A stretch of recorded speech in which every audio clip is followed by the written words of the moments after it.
Hello everyone, I am Leslie-Ann Daisley and I am so glad to be on this Parent Portal podcast with Alina.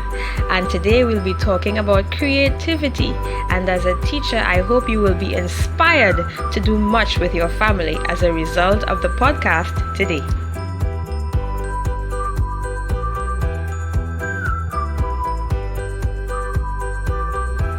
Welcome to the Parent Portal podcast. This audio presentation is brought to you by Victoria Literacy Center as a platform to provide parents with tips and recommendations for navigating through their child's life experiences. To learn more, you can visit victorialiteracycenter.com. For previous episodes, subscribe and follow our YouTube page, Parent Portal TT. This episode of the Parent Portal podcast begins now.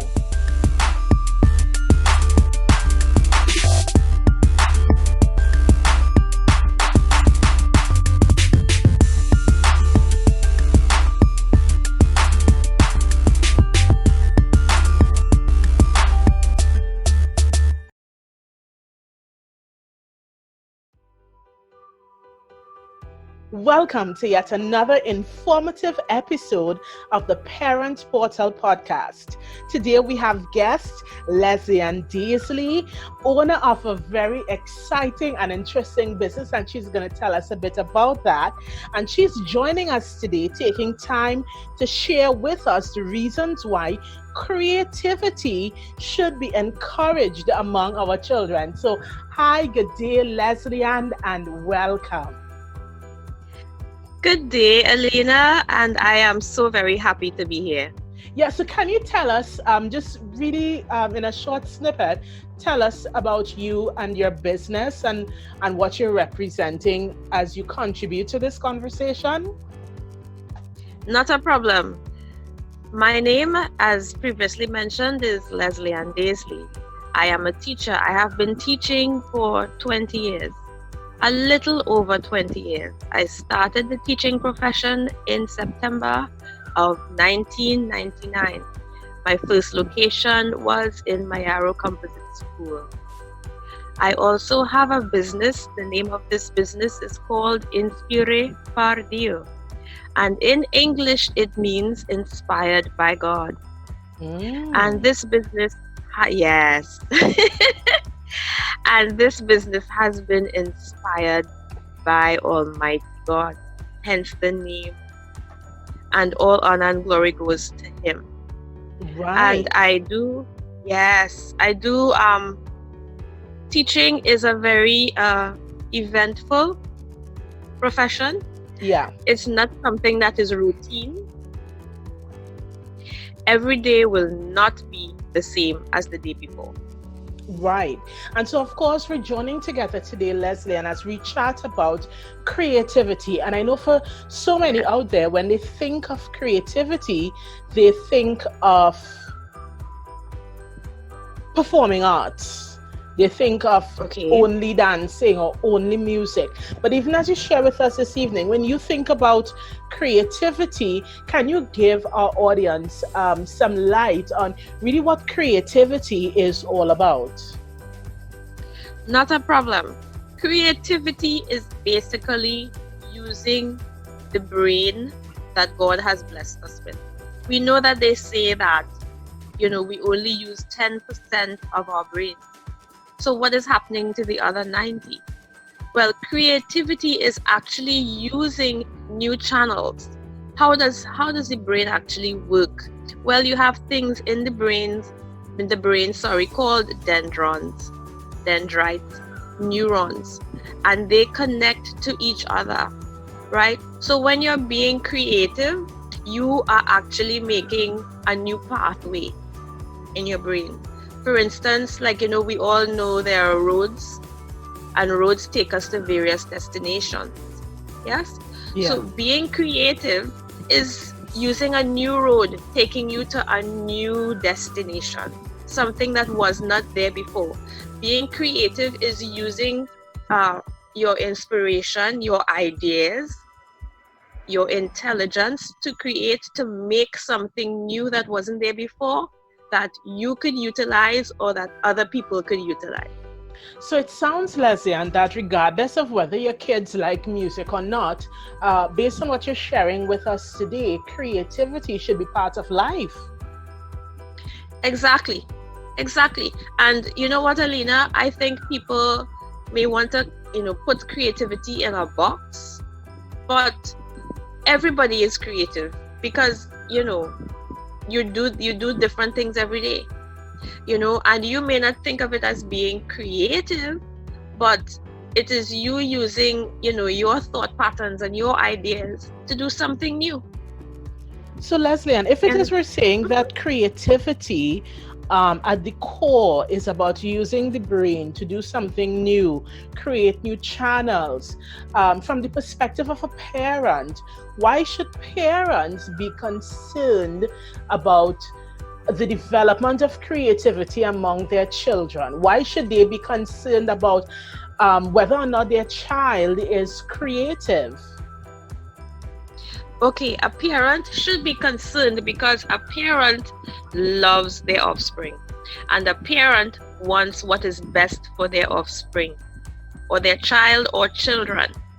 So therefore, if you lead your child or want to develop your child holistically meaning in every avenue, every way, you would want to cause that child to be as creative as possible, because that child will now grow and develop into a young man, a young woman, and into an adult, being well versed, being open to new things, being able to take situations that may not even look fruitful and make it into something fruitful, and that is something beneficial for life. So how do parents encourage creativity in the home? Wonderful. I'm so glad you asked that, Alina. Now everybody is into high tech, meaning nearly everybody has a phone, a laptop, they have the internet. Most people, some people may not have it, but a lot. So let's go with the internet first, and then we could go probably with those that don't have the internet. Yeah. So let's see that child that is on their phone and the parent is concerned about their child being on the phone maybe too much, or on the laptop maybe too much. What that parent could do is perhaps get some books online and cause that child to read. And even, let's just say the child doesn't even like to read. Let's even go along the idea of games. There are so many games that are thought-provoking, Alina. Right? And these games would cause the child or children to think even more. Right? You could play Scrabble. Look at and you could have, there's a child version of Scrabble. And we all know for Scrabble, you have to think. Yes? And let's say the child may not even like words. Let's say the child may like to paint. Then that in itself is a whole spectrum of creativity right there. They can go into so many paint sites, right? And use the internet to paint. Use the internet to create, artistic pieces that, who knows what can happen as a result of that. So, the internet, I know children will go play games and whatever have you, but they could be using it to make useful games. Games that will cause their brain to think even more. And what about the parent that may not have the internet? What about the parent that might say, well, my child, we don't have the internet, or we don't have access to Wi-Fi and whatnot? Not a problem. Paper, pencil, right? You could ask the child a simple question like, say, plants. What do you think? What is your favorite plant? Why is that your favorite plant? Draw your favorite plant. Yeah? Yes. And even, things that they may have dreamt about, cause them to think. You understand? And they could write these things down, because writing in itself is causing the young child to think in order to put something on paper. And even if they may not have dreamt, even if they may not have a favorite plant or a favorite flower or a favorite fruit, right? They could use things at the home. They could use different plastic bottles and cut that to make different things. They could use toilet paper rolls, cut those things, and create such artistic ideas from that. You know, it's like utilizing what you have in your home, right? Because we're trying to make it as inexpensive as possible. Yeah. Right? So it is utilized. You can even use newspapers, because a lot of people buy newspapers, and then when you're finished with it, what are you going to do with it? You can use newspapers and create all sorts of things. Yeah? Yes. So it's not necessarily, using the internet per se, but you could take even bags and stuff like that, and create stuff out of that. Yeah. Now, I know that one of the first things you mentioned were like online games, interactive games, and so on that can really spark creativity among children. But as well, on the same conversation, there are a lot of parents that are concerned about screen time and their child being protected while they're online. Is there any advice you can give to parents that would help them to feel a bit more comfortable about having their kids be online? Sure. Parental control.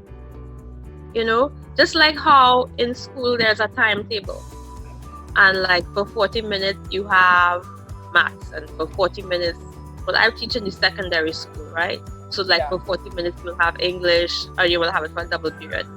A parent can make a timetable, so they could control the amount of time that their child is actually on. Concerning what they're watching on the internet, they could have parents control, because all phones and laptops and tablets have the ability for parents to block certain sites. Yeah. And so they could, dig into the settings, the setting mode in the phone, right? And they could go into that and be led into areas where the certain things would be blocked, so that the child will not be exposed to what might be a bit concerning to the parent. So I will suggest to the parents to learn the device. Yeah? Learn the device. So your child has a phone, learn the phone. So you will know how that phone works better than the child. Yeah. Understand? So and that is something that... go ahead. No, you go ahead, Leslie-Ann. That is something that parents, Alina, need to do, because kids nowadays know their phone, right? They know how to work a phone, right? But parents need to know how to work the phone better than the kids, right? And it may not all happen in a day, because we know some parents may be working and they may be busy and they may not have time. But every day you could just take a 5-10 minutes and just browse through the phone and learn something new. Yeah? And in that way also, the parents are connecting with the child, because once the parent and the child both know how to learn and to work that phone, that's a form of communication right there. Yeah. Yeah, I understand. So what you shared with us, Leslie-Ann, is when it comes to creativity, we want to understand that creativity really is about using the brain and creating new channels to be able to create things with the brain. Yeah. And it's about being well versed. I know you mentioned that creativity is about being well versed. Can you break that down just a little bit more for us in terms of what does it mean that when your child is creative, the child is well versed? Yes. When a child is creative, right, you're utilizing more of the brain, right? So therefore, your child is like exercising. When we exercise, Alina, I don't know if you may be guilty or not, but I know I am guilty of lack of exercise, right? So when we exercise, what happens? We're training our muscles, not so? Yes. And we're causing them to be fit, not so? And it's making us into a healthy being. Same thing with creativity.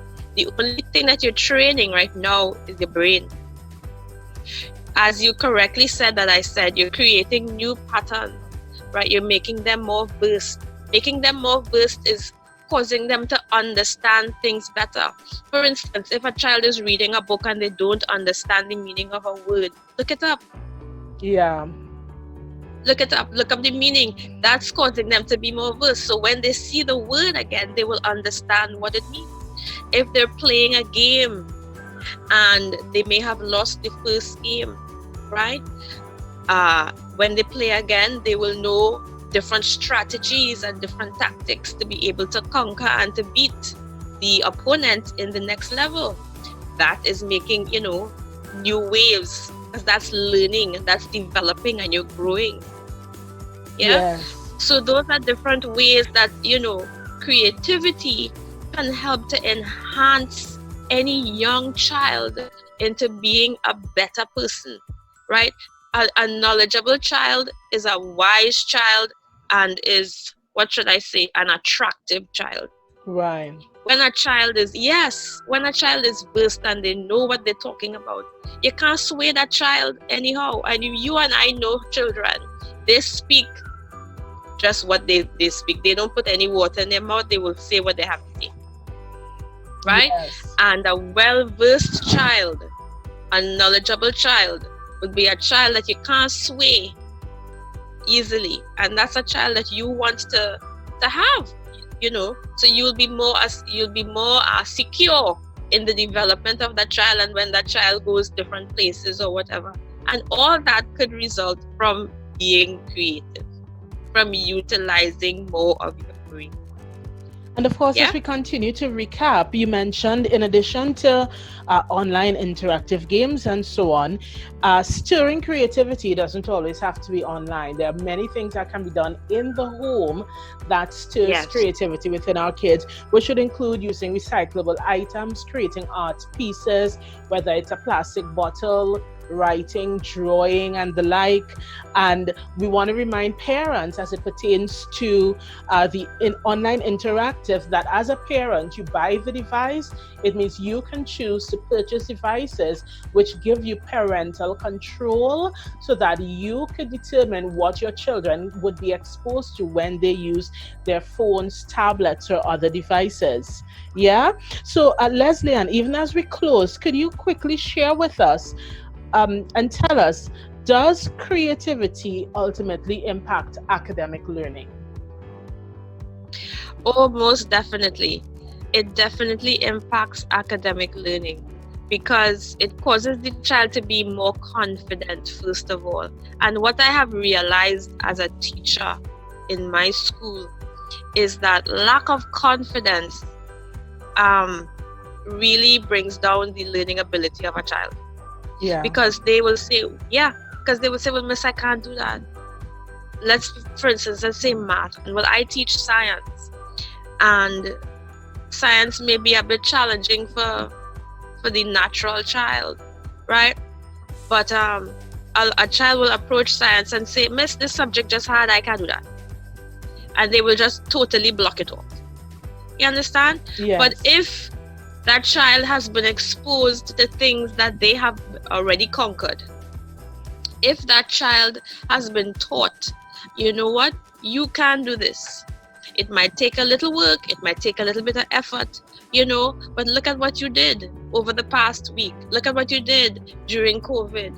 Look at all the things you created. Look at what you learned when you read. Look at the games that you conquered. Then they will approach the science or the math with a different perspective. Making sense, Alina? Yes, definitely. So I think one of the biggest takeaways we can have, having gone through this episode of the podcast, is to understand that creativity is not limited to the performing arts. But creativity is simply about using your brain to find new channels, create new channels of processing information, being able to solve problems, and apply ourselves to life. And creativity is needed not only by children, but by adults. We all need to engage levels of creativity in our everyday lives if we are to be effective. Yeah? Yes, definitely. And we are more creative than we think. Yeah, so it really is all about tapping into that. So even as we bring the curtains down on this episode, Leslie-Ann, are there any closing words that you would like to share with our audience? Sure, not a problem. I would just encourage parents, maybe lead by example. If the child sees you doing something, they might want to follow suit. And it doesn't have to be anything, out of the box. You could even make a sock puppet and have your own, puppet show at home. Yeah. Where your family could gather, and children would love that, and that in itself could incite a child to tap into their creative juice. Definitely, yes. So that's my little contribution right there at the end. Yes, definitely. So Leslie-Ann, we thank you so much for joining us for this episode in season 2 of the Parent Portal podcast. Audience, we thank you for joining us for this episode. And of course, the Parent Portal podcast is brought to you by Victoria Literacy Center. Be sure to like this video. Be sure to subscribe to the Parent Portal TT channel here on YouTube. And don't forget to click on that notification bell so that you're going to be updated every time we release new programs. And of course, this coming weekend on Friday, be sure to check out our vlog series that's going to provide information so that you can know where you can receive support and resources. So until again, everybody, have a great one, and we look forward to seeing you for the next episode.